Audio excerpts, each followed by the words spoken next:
Hello everyone, myself Avdesh Singh, chemistry faculty at Tagore group of education Surajgarh. और आज हम बात करने जा रहे हैं SN1 और SN2 रिएक्शन के बारे में। तो सबसे पहले यहाँ पर जो हम बात करेंगे वो हम बात करेंगे यूनिमोलेकुलर न्यूक्लियोफिलिक सब्स्टिट्यूशन रिएक्शन यानी SN1 रिएक्शन के बारे में। और जैसे कि आप देख रहे हैं यहाँ पर लिखा हुआ है 1, तो ध्यान रखेंगे कि ये जो SN1 रिएक्शन होती है ये केमिकल काइनेटिक्स की रासायनिक बल गतिकी की फर्स्ट ऑर्डर रिएक्शन यानी प्रथम कोटि अभिक्रिया का अनुसरण करती है, उसको फॉलो करती है। क्योंकि ये फर्स्ट ऑर्डर रिएक्शन को फॉलो करती है तो यहां ध्यान रखेंगे कि जो रेट ऑफ रिएक्शन होगी, अभिक्रिया की जो दर होगी वो डिपेंड करेगी किस पर?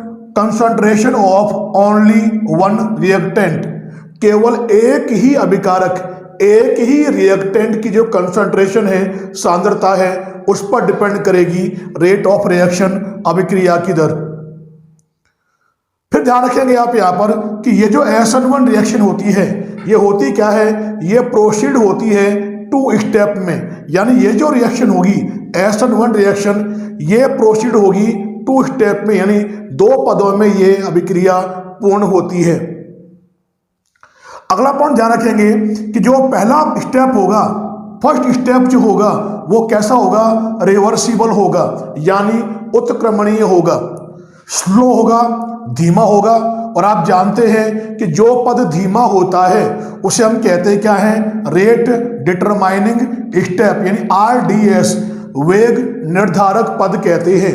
तो जो हमारा पहला स्टेप होगा SN1 अभिक्रिया का वो क्या होगा? रेट डिटरमाइनिंग स्टेप, वेग निर्धारक पद होगा।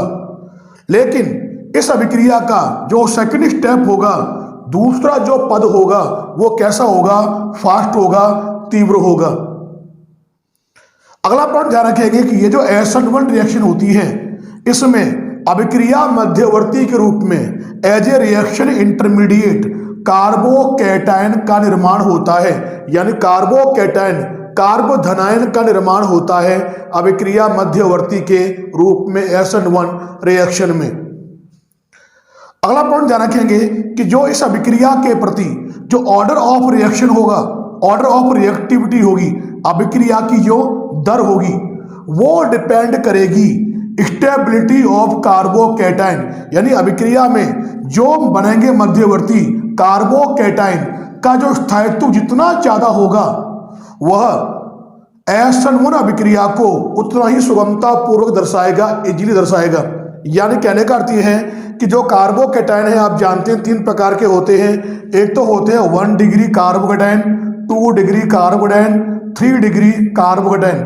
ये कहलाते हैं primary carbocation, secondary carbocation, tertiary carbocation. और आप जानते हैं कि इन तीनों कार्बोकैटायन में सबसे ज्यादा जो स्टेबिलिटी होती है वो होती है टर्शरी, यानी 3 डिग्री कार्बोकैटायन की, थोड़ी कम होती है 2 डिग्री कार्बोकैटायन की, और सबसे कम स्टेबिलिटी होती है 1 डिग्री कार्बोकैटायन की। तो ये जो ऑर्डर आप देख रहे हैं ये किसका ऑर्डर है? ये स्टेबिलिटी ऑफ कार्बोकैटायन का ये ऑर्डर है। और ध्यान रखेंगे कि जो हैलाइड जितना ज्यादा स्टेबल कार्बोकैटायन का फॉर्मेशन करेगा वह उतना ही इजीली SN1 रिएक्शन को शो करेगा। अब यहां पर हम बात कर रहे हैं कि order of reactivity towards this reaction, यानी ये जो SN1 रिएक्शन है इसके लिए जो विभिन्न डिफरेंट आपके एल्किल हैलाइड हैं उनकी रिएक्टिविटी का ऑर्डर क्या होगा? तो आप जानते हैं एक तो होते हैं 1 डिग्री एल्किल हैलाइड, एक है 2 डिग्री एल्किल हैलाइड और एक है 3 डिग्री एल्किल हैलाइड। तो इन तीनों एल्किल हैलाइड में जैसा मैंने बताया कि जो जितना ज्यादा बनाएगा स्टेबल कार्बोकैटायन उसकी रिएक्टिविटी सबसे ज्यादा होगी। तो जो 3 डिग्री एल्किल हैलाइड है वो तो बनाता है 3 डिग्री कार्बोकैटायन जो सबसे ज्यादा स्टेबल है। तो ध्यान रखेंगे कि सबसे ज्यादा जो रिएक्टिविटी होगी वो किसकी हो जाएगी? 3 डिग्री एल्किल हैलाइड की। थोड़ी कम जो रिएक्टिविटी होगी किसकी होगी? 2 डिग्री एल्किल हैलाइड की। और सबसे कम जो रिएक्टिविटी होगी वो किसकी हो जाएगी, 1 डिग्री एल्किल हैलाइड की हो जाएगी। यानी ये होगी आपके जो तीनों टाइप के जो एल्किल हैलाइड हैं उनका हो गया order of reactive towards SN1 reaction. अगला पॉइंट बहुत इंपॉर्टेंट है, ध्यान से देखिए आप। अब बात करें प्रोडक्ट के बारे में, तो यहां ध्यान रखेंगे कि जो ये SN1 रिएक्शन है इसमें जो आपको मिलेगा प्रोडक्ट वो कैसा मिलेगा, वो आपको मिलेगा रेसिमिक मिक्सचर। लेकिन कंडीशन क्या है, कंडीशन ये है कि जो भी आप इस अभिक्रिया में, इस रिएक्शन में एल्किल हैलाइड अगर लें वो कैसा हो, ऑप्टिकली एक्टिव हो। जैसे आप जानते हैं कि आपने लिया एल्किलाइड तो कार्बन से लगा होगा कौन, कार्बन से लगा होगा कौन, हैलोजन। और ये ऑप्टिकली एक्टिव कब होगा, जब इस कार्बन से डिफरेंट एल्किल ग्रुप या एटम क्या हो, बॉन्डेड हो। मान लिया कोई यहां लगा हुआ हो A, तो यहां लगा हो क्या D, और यहां क्या लगा हुआ हो E। तो आप देखोगे इस कार्बन से चारों क्या हो गए, डिफरेंट हो गए। तो ये कार्बन क्या हो जाएगा, कायरल कार्बन हो जाएगा। और ये कायरल कार्बन होगा तो ये क्या हो जाएगा, ये कहलाएगा इस प्रकार का एल्किल हैलाइड। कैसा हो जाएगा, ऑप्टिकली एक्टिव एल्किल हैलाइड हो जाएगा। अगर आप इस रिएक्शन में ऑप्टिकली एक्टिव एल्किल हैलाइड अगर आप लेंगे तो जो एंड प्रोडक्ट आपको मिलेगा वो क्या मिलेगा, आपको रेसिमिक मिक्सचर आपको मिलेगा, रेसिमिक मिश्रण आपको मिलेगा। फिर आप ध्यान रखेंगे कि जो ये SN1 रिएक्शन है इसमें होगा क्या कि जो नेचर ऑफ सॉल्वेंट है जिसकी प्रेजेंस में आप ये रिएक्शन कराओगे वो सॉल्वेंट कैसा होगा, वो लोगे आप पोलर प्रोटिक सॉल्वेंट आप लेंगे। पोलर यानी पोलरिटी प्रेजेंट होगी, प्रोटिक यानी क्या देगा वो H+ देगा ऑन आयोनाइजेशन। तो होगा क्या, इसके एग्जाम्पल अगर आप देखें तो वाटर H2O, अल्कोहल और एसिटिक एसिड एसेट्रा, ये सभी के सभी जो लिखे मैंने, these all are protic polar solvent. तो ये जो रिएक्शन होती है वो प्रोटिक पोलर सॉल्वेंट जो होते हैं उनको फेवर करती है SN1 रिएक्शन को। फिर आप ध्यान रखेंगे कि ये जो रिएक्शन है SN1 रिएक्शन, इसमें जो नेचर ऑफ न्यूक्लियोफाइल लोगे आप, न्यूक्लियोफाइल यानी नाभिक रागी या नाभिक स्नेही जो भी आप लेंगे इस रिएक्शन में वो कैसा होना चाहिए, वो होता है वीक। यानी इस रिएक्शन में आप कमजोर यानी दुर्बल न्यूक्लियोफाइल को आप काम में लेंगे SN1 रिएक्शन के बारे में। ये इंपॉर्टेंट पॉइंट है SN1 के। अब जो ये SN1 रिएक्शन है इस रिएक्शन का हम एक एग्जाम्पल हम लेंगे। अब जो SN1 रिएक्शन है इसका यहाँ पे हम ले रहे हैं एग्जाम्पल, वो है reaction of tertiary butyl bromide with aqueous KOH। तो देखिए यहाँ पर होगा क्या, सबसे पहले देखिए मैंने यहाँ पर ये लिखा CH3 का होल थ्राइस, ये हो गया C और मैंने यहां लगा दिया Br। इसका नाम क्या है, ये होता है टर्शरी ब्यूटाइल ब्रोमाइड। और जो आपने यहां पर ये लिया है टर्शरी ब्यूटाइल ब्रोमाइड, इसकी आप कराओगे रिएक्शन किसके साथ, यहां पर आप लेंगे KOH। लेकिन जो KOH आप लेंगे ये कैसा हो गया आप यहां पर एक्वस। तो यहां देखिए जब रिएक्शन आप कराओगे तो यहां देखिए जो रिएक्शन होगी वो यहां कौन सी होगी, ये होगी SN1 रिएक्शन।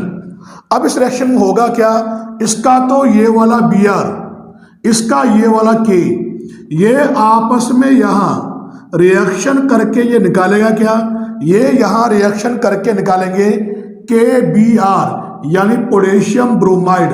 अब देखिए पीछे बचा क्या, यहां मिलेगा आपको CH3 का होल थ्राइस, ये हो गया आपका C और यहां लगा दिया आपने क्या OH, इसका नाम हो जाएगा टर्शरी ब्यूटाइल अल्कोहल। ये आपको यहां पर मिलेगा। ये हो गई केमिकल रिएक्शन, एग्जाम्पल हो गया किसका, SN1 रिएक्शन का। अब हम बात करेंगे कि ये जो रिएक्शन मैंने यहां पे लिखी है ये किस तरह से 2 स्टेप में प्रोसीड होगी। तो देखिए आप यहाँ पे हम बात करें इसकी मैकेनिज्म के बारे में, तो यहाँ देखिए सबसे पहले लिखा है मैंने CH3 का होल थ्राइस, ये हो गया C और मैंने यहाँ लगा दिया क्या Br, ये है टर्शरी ब्यूटाइल ब्रोमाइड। जैसे कि आप जानते हैं कि ये रिएक्शन 2 स्टेप में होती है, तो यहाँ पर जो पहला स्टेप होगा मैंने बताया था आपको, फर्स्ट स्टेप कैसा होगा ये होगा यहाँ पे क्या, रिवर्सिबल होगा। कैसा होगा यहाँ पर ये स्टेप, ये होगा रिवर्सिबल। अब ये जो हमारा स्टेप है, यहाँ लिखा है मैंने कि ये जो हमारा स्टेप है, ये तो है स्टेप फर्स्ट है, स्टेप नंबर 1 है। और आपको मैंने बताया कि ये जो स्टेप होता है, ये स्टेप होता कैसा है, स्लो होता है, स्लो है। और आपको मैंने ये भी कहा था मैंने कि ये होता है रेट डिटरमाइनिंग स्टेप है। अब फर्स्ट स्टेप में होगा क्या, इसमें होगा हेट्रोलाइटिक क्लीवेज, विषमांश विखंडन। क्योंकि आप जानते हैं कार्बन और Br में इलेक्ट्रोनेगेटिव कौन है, Br, इसके इलेक्ट्रॉन शिफ्ट उड़ेंगे Br के ऊपर। तो जो Br होगा वो तो यहां से निकल जाएगा Br नेगेटिव के रूप में, और यहां जो पीछे कार्बन है इस पर आ जाएगा पॉजिटिव चार्ज। क्या बनेगा देखिए, ये आपका कार्बन है, इस कार्बन से 3 तो यहां लगे हुए क्या, CH3 यानी मिथाइल ग्रुप यहां लगे हुए हैं, ये आपको मिल गया।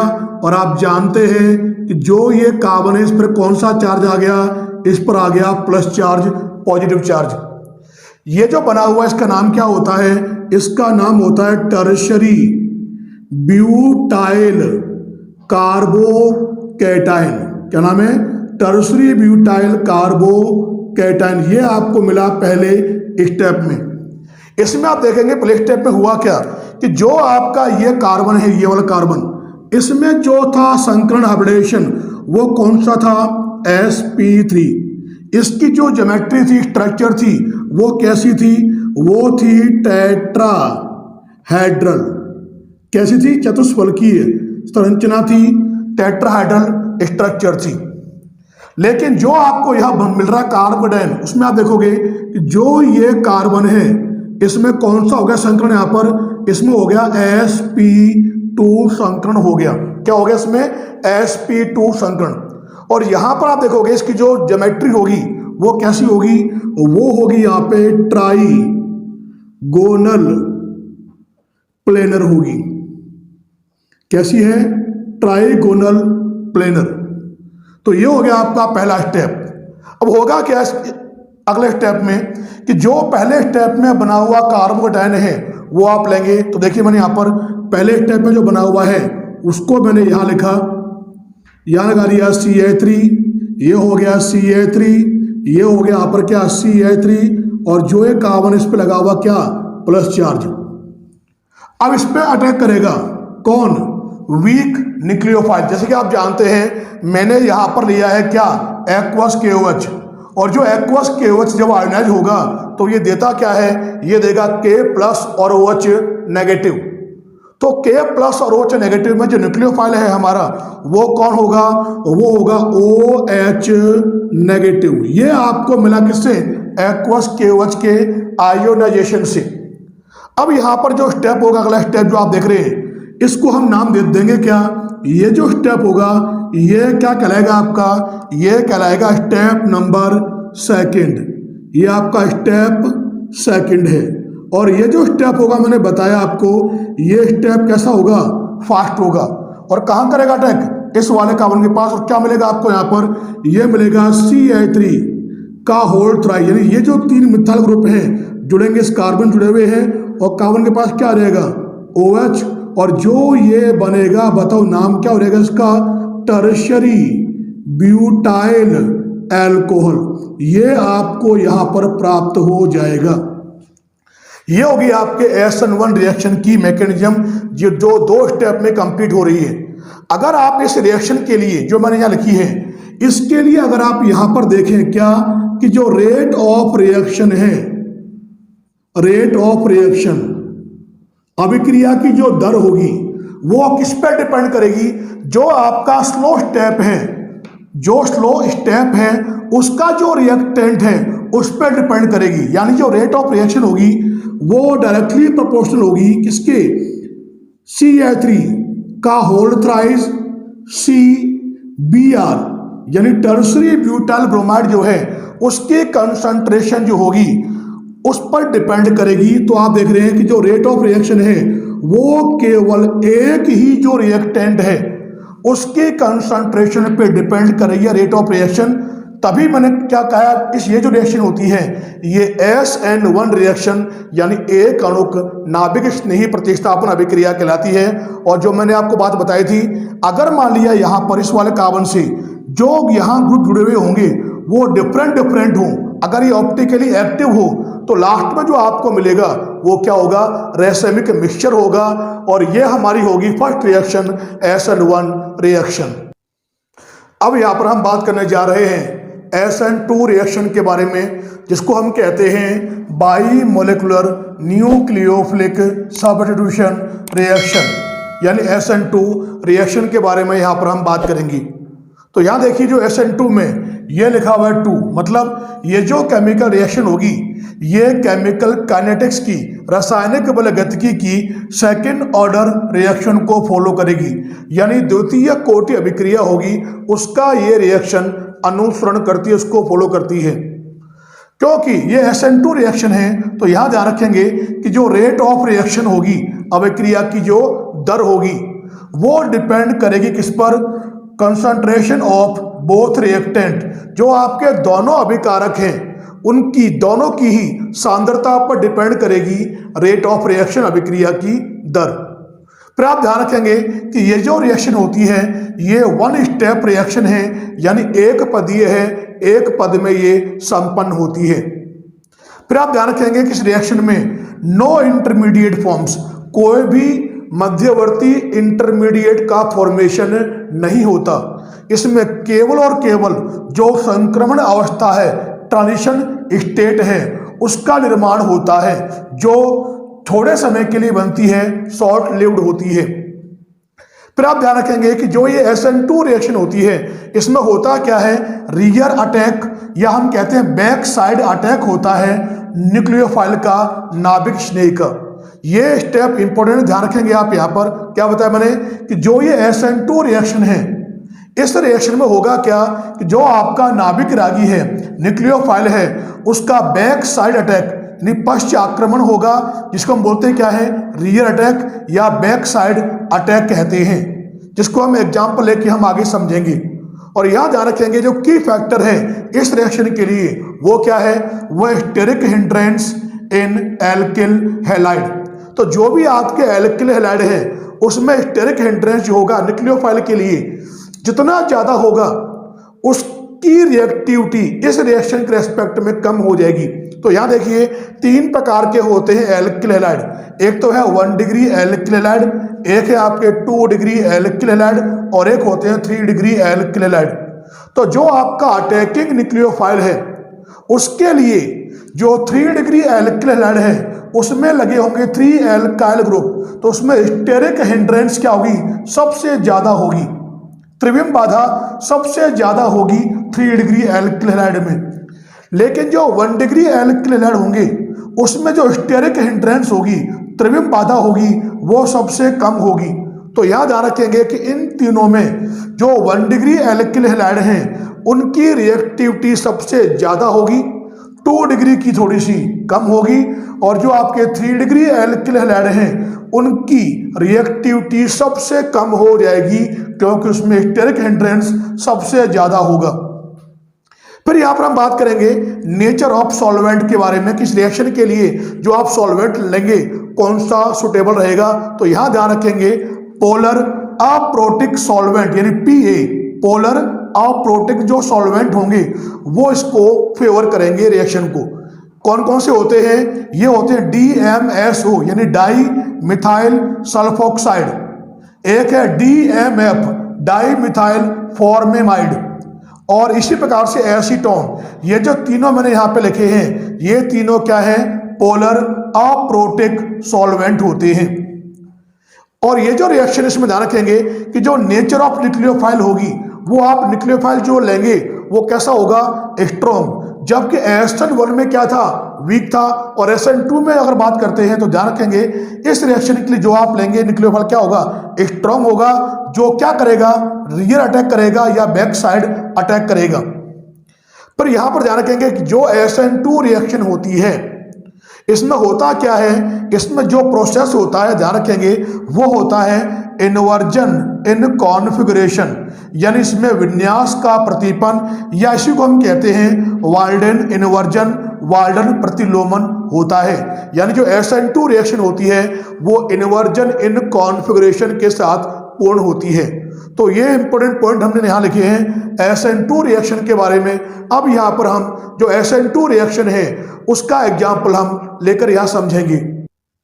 अब यहाँ पर हम जो SN2 रिएक्शन है उसका यहाँ पर हम ले रहे हैं एग्जाम्पल, और एग्जाम्पल हमने यहाँ लिया है reaction of methyl chloride with aqueous KOH। और जैसे कि आप जानते हैं कि जो KOH है जब आयोनाइज होगा तो वो देगा K+ OH नेगेटिव, और जो आपका OH नेगेटिव होगा वो हमारा यहाँ पे क्या होगा, न्यूक्लियोफाइल होगा। और यहाँ लिया है मैंने क्या, मिथाइल क्लोराइड CH3Cl। यहाँ पर मिथाइल क्लोराइड को मैंने स्टीरियोकेमिकली रिप्रेजेंट किया है। इसमें आप देख रहे हैं कि जो ये बॉन्ड हैं, जो सिंगल लाइन है, ये बॉन्ड जो है ये तो है इन प्लेन, यानी प्लेन में है। और ये जो आप देख रहे हो ये क्या है, वेज है, यानी ये जो डार्क करके मैंने शो किया है ये वेज है, ये प्लेन से उठा हुआ है। और जो डैश है ये प्लेन से पीछे की ओर है, यानी ये जो बॉन्ड होंगे ये तो होंगे जो आप देख रहे हो यहाँ पर वेज वाले, ये तो होंगे टुवार्ड्स व्यूवर्स, यानी व्यूवर्स की ओर होंगे। और जो डैश वाले बॉन्ड हैं ये होंगे अपोजिट डायरेक्शन में, प्लेन से पीछे की ओर। तो होगा क्या यहाँ पर कि जो हमारा न्यूक्लियोफाइल है, मैंने बताया था आपको वहां पर कि जो लिविंग ग्रुप होगा, लिविंग ग्रुप कौन है अपने यहाँ पर, Cl, इसके जस्ट बैक साइड से अटैक करेगा कौन, हमारा अटैकिंग न्यूक्लियोफाइल, वो भी ऑलमोस्ट 180 डिग्री के एंगल पे। और जो ये अटैक होगा उसी कार्बन पर अटैक होगा, उसी कार्बन पर जिससे बॉन्डेड कौन है, लिविंग ग्रुप। तो ये जब यहाँ पर अटैक करेगा, और ऐसा जो अटैक होगा उसको हम कहते हैं क्या है, रियर अटैक, या हम बोलते हैं बैक साइड अटैक कहते हैं। और जैसे ही अटैक करेगा तो होगा क्या, जो रिएक्शन मैंने बताई थी आपको SN2 होगी, और बनेगी क्या यहाँ पर, एक बनेगी ट्रांजिशन स्टेट, संक्रमण अवस्था बनेगी। यहाँ पर आप देखेंगे इस ट्रांजिशन स्टेट में होगा क्या, ये जो तीन बॉन्ड हैं, ये वाला और ये वाला, ये तो है कंप्लीट बॉन्ड। लेकिन जो आपका लिविंग न्यूक्लियोफाइल है और जो आपका अटैकिंग न्यूक्लियोफाइल है, उनके जो बॉन्ड होंगे ये होंगे पार्शियल बॉन्ड, ये कंप्लीट बॉन्ड नहीं होंगी। तो कुल मिला के आप देखोगे कि जो उसका नेगेटिव चार्ज था OH नेगेटिव का, उसको मैंने लगा दिया ऊपर, और यहां देखोगे आप इस वाले कार्बन से क्या हुआ, 5 एटम या ग्रुप क्या होंगे, बॉन्डेड होंगे।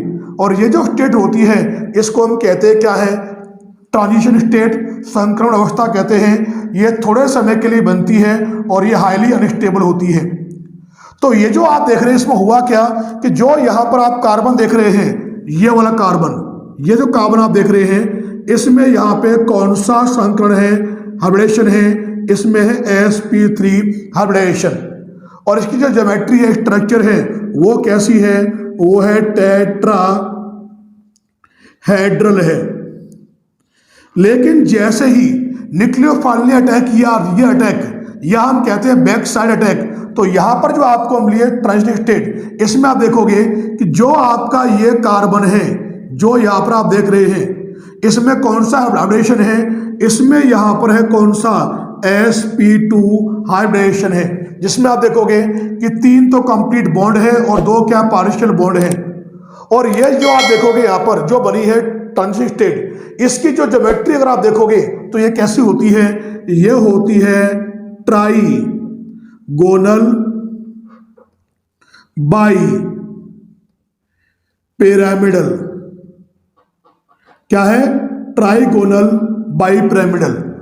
अब होगा क्या कि जैसे जैसे रिएक्शन फॉरवर्ड डायरेक्शन में बढ़ेगी, आगे की ओर बढ़ेगी, ये जो बॉन्ड होगा ये तो होता जाएगा वीक, कमजोर होगा। दिस बॉन्ड गेट्स वीकर, कमजोर होता जाएगा। और ये जो बॉन्ड है, जो आपका अटैकिंग न्यूक्लियोफाइल वाला जो बॉन्ड है, ये बॉन्ड ये स्ट्रॉन्ग होता जाएगा। तो ये तो होता जाएगा वीक और ये होगा स्ट्रॉन्ग। और एक ऐसी कंडीशन आएगी कि ये बॉन्ड ब्रेक होगा तो जो Cl है वो यहां से निकल जाएगा Cl नेगेटिव के रूप में, और आपको मिलेगा लिविंग ग्रुप, हो जाएगा क्लोराइड आयन। और जैसे यहां से निकलेगा तो जो आपको प्रोडक्ट मिलेगा वो क्या होगा, मिथाइल क्लोराइड। और होगा क्या कि रिएक्टेंट के कंपेयर में जो प्रोडक्ट है उसका जो कॉन्फ़िगरेशन है वो जस्ट रिवर्स हो जाएगा। देखिए कैसे, आप यहां देख रहे हैं कि इसमें जो एच है वो इसमें तो लगे हुए हैं इस शेप में, इस प्रकार से लगे हुए एच इस शेप में है, लेकिन जैसे यहां से निकला तो जो प्रोडक्ट मिल रहा है उसमें लगे हुए हैं इस शेप में। यानी जैसे यहां से निकलेगा लीविंग ग्रुप निकलेगा तो जो रिएक्टेंट है उसके कंपेयर में जो प्रोडक्ट होगा उसका जो कॉन्फ़िगरेशन होगा वो जस्ट रिवर्स हो जाएगा। ठीक उसी प्रकार से जिस प्रकार से छाता यानी अम्ब्रेला अंदर की ओर से बाहर की ओर खुल जाता है, इस प्रोसेस को हम कहते क्या है, इस प्रोसेस को हम कहते क्या है, ये कहलाता है इन्वर्जन इन कॉन्फ़िगरेशन कहलाता है, यानी विन्यास का प्रतिपन्न कहलाता है, या हम कहते हैं वाल्डन प्रतिलोमन कहलाता है। यानी जब रिएक्टेंट के कंपेयर में जो प्रोडक्ट हो उसका जो कॉन्फ़िगरेशन हो वो क्या हो जाए, जस्ट रिवर्स हो जाए, तो उसे हम कहते हैं इन्वर्जन इन कॉन्फ़िगरेशन। और ध्यान रखोगे कि जो ये SN2 रिएक्शन होती है इनमें हो पाया जाता है, यानी ये रिएक्शन प्रोसीड होती है वाया इन्वर्जन इन कॉन्फ़िगरेशन। अब यहां पर एक बहुत ही इंपॉर्टेंट बात है जो ध्यान रखेंगे, क्या है कि यदि if alkyl groups are same in haloalkane, यदि आपके हेलो एल्केन में जो एल्काइल ग्रुप हैं वो अगर सेम हो, जैसे देखो मैंने यहां पर ये लिया alkyl fluoride, alkyl chloride, alkyl bromide और एल्किल आयोडाइड, ये जो मैंने यहां पे लिखे हैं, अगर मैंने मान लिया यहां पर जो भी आर हैं वो क्या है, सभी में सेम है, तो यहां ध्यान रखेंगे कि जो दोनों रिएक्शन है, दोनों कौन कौन सी, SN1 एंड SN2, ये जो दोनों रिएक्शन है SN1 और SN2, इनके रेस्पेक्ट में अगर बात करते हैं तो दोनों रिएक्शन के लिए जो रिएक्टिविटी का ऑर्डर होगा वो क्या होगा, सेम। यानी सबसे ज्यादा जो रिएक्टिविटी होगी वो किसकी होगी, एल्काइल आयोडाइड की, थोड़ी कम एल्काइल ब्रोमाइड की, और कम एल्काइल क्लोराइड की, और सबसे कम हो जाएगी एल्काइल फ्लोराइड की। किनके लिए, जो मैंने यहां पर ये लिखे हैं SN1 और SN2 दोनों रिएक्शन के लिए ये ऑर्डर सेम रहेगा। कंडीशन क्या है कि जब हेलो एल्केन में जो एल्काइल ग्रुप हो वो क्या हो, सेम हो। तो आज के लेक्चर में हमने यहाँ पर SN1 और SN2 रिएक्शंस के बारे में हमने बात की, और ध्यान रखेंगे आप कि बोर्ड के एग्जाम के पॉइंट ऑफ व्यू से जो आज का हमारा लेक्चर है ये बहुत ही मोस्ट इंपॉर्टेंट है। Thanks for watching.